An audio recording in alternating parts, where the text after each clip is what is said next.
ये है वॉयेजर 1, इंसानों द्वारा बनाई गई ऐसी मशीन जो इस वक्त हमारे सोलर सिस्टम और पृथ्वी से लगभग 25 अरब किलोमीटर दूर है।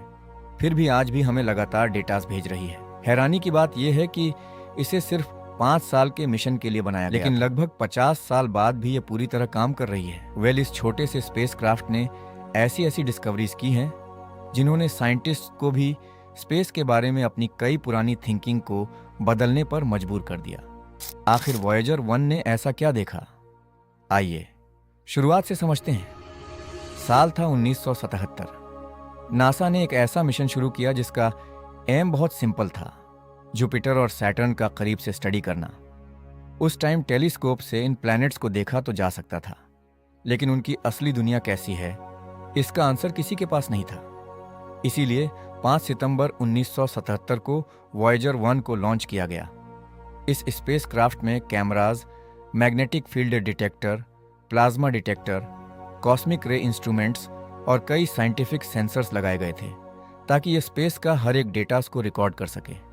अब साइंटिस्ट ये गेस कर रहे थे कि ये मिशन शायद से ज़्यादा 5 साल तक चलेगी, लेकिन उन्हें बिल्कुल भी अंदाज़ा नहीं था कि यही छोटा सा स्पेसक्राफ्ट आने वाले टाइम में हिस्ट्री क्रिएट कर देगा। अब देखो, वॉयेजर 1 के पास कोई बहुत पावरफुल इंजन तो नहीं था, लेकिन फिर भी इसने इतनी डिस्टेंस कैसे कवर ली?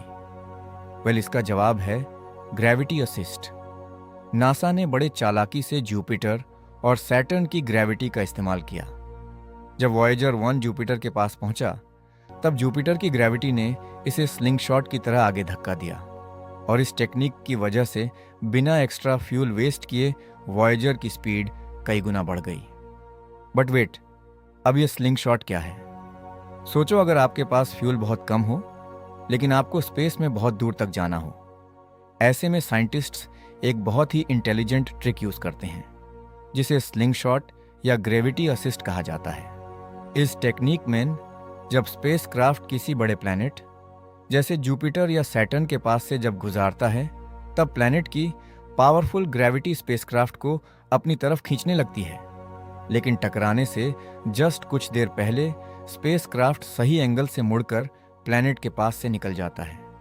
इस प्रोसेस में स्पेसक्राफ्ट प्लैनेट की ग्रेविटी और उसकी मोशन से थोड़ी सी एनर्जी लेकर बिना एक्स्ट्रा फ्यूल जलाए और भी ज्यादा स्पीड हासिल कर लेता है, जिसे फिर सैटर्न ने भी बिल्कुल एग्जैक्ट यही काम किया।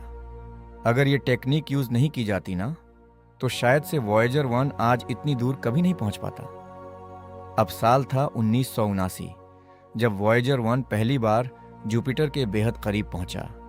अब जैसी तस्वीरें उसने भेजी, जिसे देख पूरी दुनिया चौंक गई। सबसे पहले साइंटिस्ट्स ने जुपिटर के विशाल स्टॉर्म्स को पहले से कहीं ज्यादा डिटेल में देखा, लेकिन असली सरप्राइज अभी बाकी थी। वॉयेजर 1 ने जुपिटर के मून आयो की तस्वीरें भेजी। इन तस्वीरों में साफ दिखाई दिया कि आयो की सतह से लावा निकल रहा है। सोचो यार, वहां एक्टिव वॉल्केनोज भी मौजूद थे। यह हिस्ट्री की पहली ऐसी डिस्कवरी थी जिसमें पृथ्वी के बाहर किसी दूसरी दुनिया पर एक्टिव वॉल्केनोज मिले। इस खोज ने फाइनली प्रूव कर दिया कि सोलर सिस्टम आज भी जियोलॉजिकली एक्टिव है। इसके बाद वॉयेजर 1 ने जुपिटर के बेहद शक्तिशाली मैग्नेटिक फील्ड और उसके आसपास मौजूद रेडिएशन बेल्ट्स को भी मेजर किया। ये रेडिएशन इतनी खतरनाक निकली कि अगर कोई नॉर्मल स्पेसक्राफ्ट लंबे समय तक वहां रहता तो शायद से उसके इलेक्ट्रॉनिक्स खराब हो सकते थे। यहीं से साइंटिस्ट को समझ आया कि जुपिटर सिर्फ एक विशाल प्लैनेट नहीं, बल्कि पूरे सोलर सिस्टम का सबसे पावरफुल मैग्नेटिक ऑब्जेक्टों में से एक है।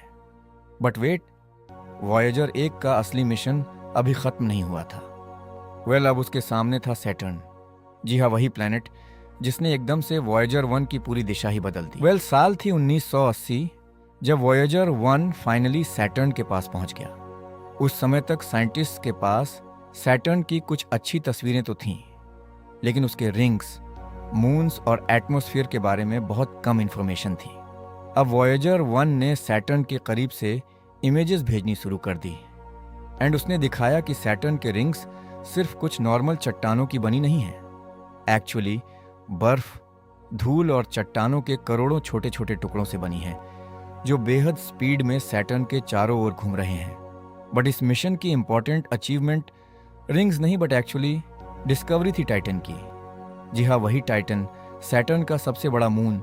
जब वॉयेजर ने टाइटन का स्टडी किया तो साइंटिस्ट ये देखकर पूरी तरह शॉक हो गए कि टाइटन के चारों ओर का एटमॉस्फेयर बहुत ज़्यादा डेंस था। ये पूरे सोलर सिस्टम के मून्स में सबसे घने एटमॉस्फेयर में से एक था।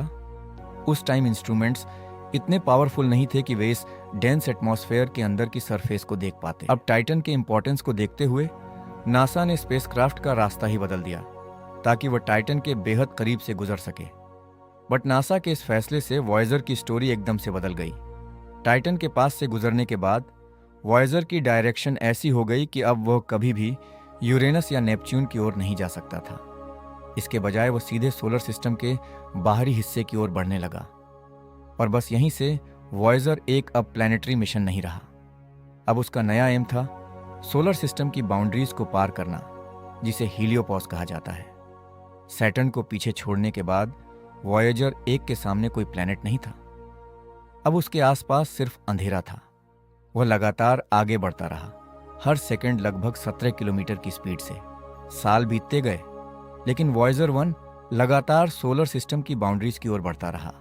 और फिर करीब 35 साल की जर्नी के बाद उसने सोलर सिस्टम की अंतिम सीमा यानी हेलियोपॉज पार कर ली और इंटरस्टेलर स्पेस में एंटर करने वाला फर्स्ट ह्यूमन मेड ऑब्जेक्ट बन गया।